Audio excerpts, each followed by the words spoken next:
Chemical plant किसी छोटे मोटे शहर जितना बड़ा है। यहाँ हर साल करोड़ों किलोवाट बिजली और गैस की खपत होती है।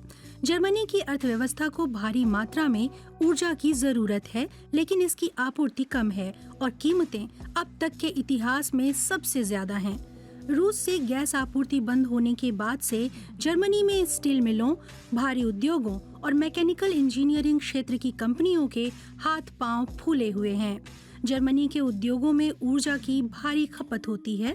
गैस और बिजली की तेजी से बढ़ती कीमतों का सबसे ज्यादा असर केमिकल उद्योग पर पड़ा है। बिजली और गैस महंगी होने की वजह से कई उद्योगों में उत्पादों की लागत बढ़ गई है। लेकिन जाहिर है कि डिटर्जेंट, दवाइयों और गोंद जैसे उत्पाद जो सीधे रसायनों से ही तैयार होते हैं, इनकी कीमतों को गैस और बिजली महंगी होने की वजह से सीधे सीधे बढ़ाया नहीं जा सकता। इससे अगले साल तक पूरी केमिकल वैल्यू चेन ही प्रभावित हो जाएगी।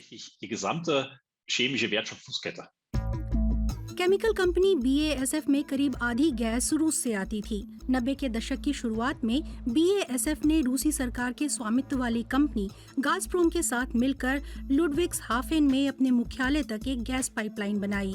पोलैंड से जर्मनी तक बन रही यमाल पाइपलाइन बनाने में भी कंपनी ने आर्थिक मदद दी।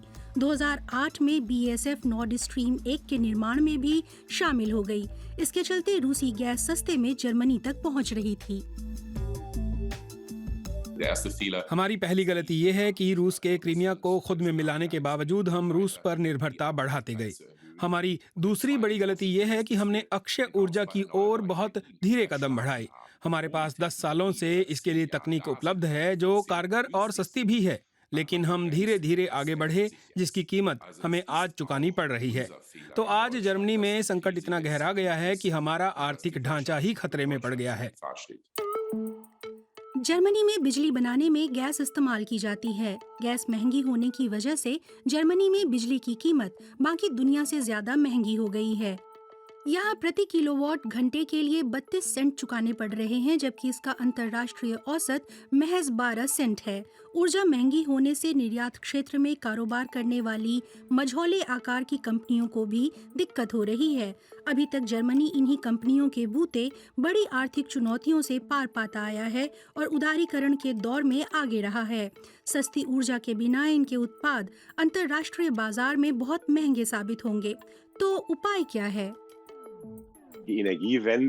ऊर्जा से जुड़ा ट्रांजिशन और ग्रीन ट्रांसफॉर्मेशन, ये दो बहुत बड़े मौके हैं जिनसे हम इस आपदा को अवसर में बदल सकते हैं।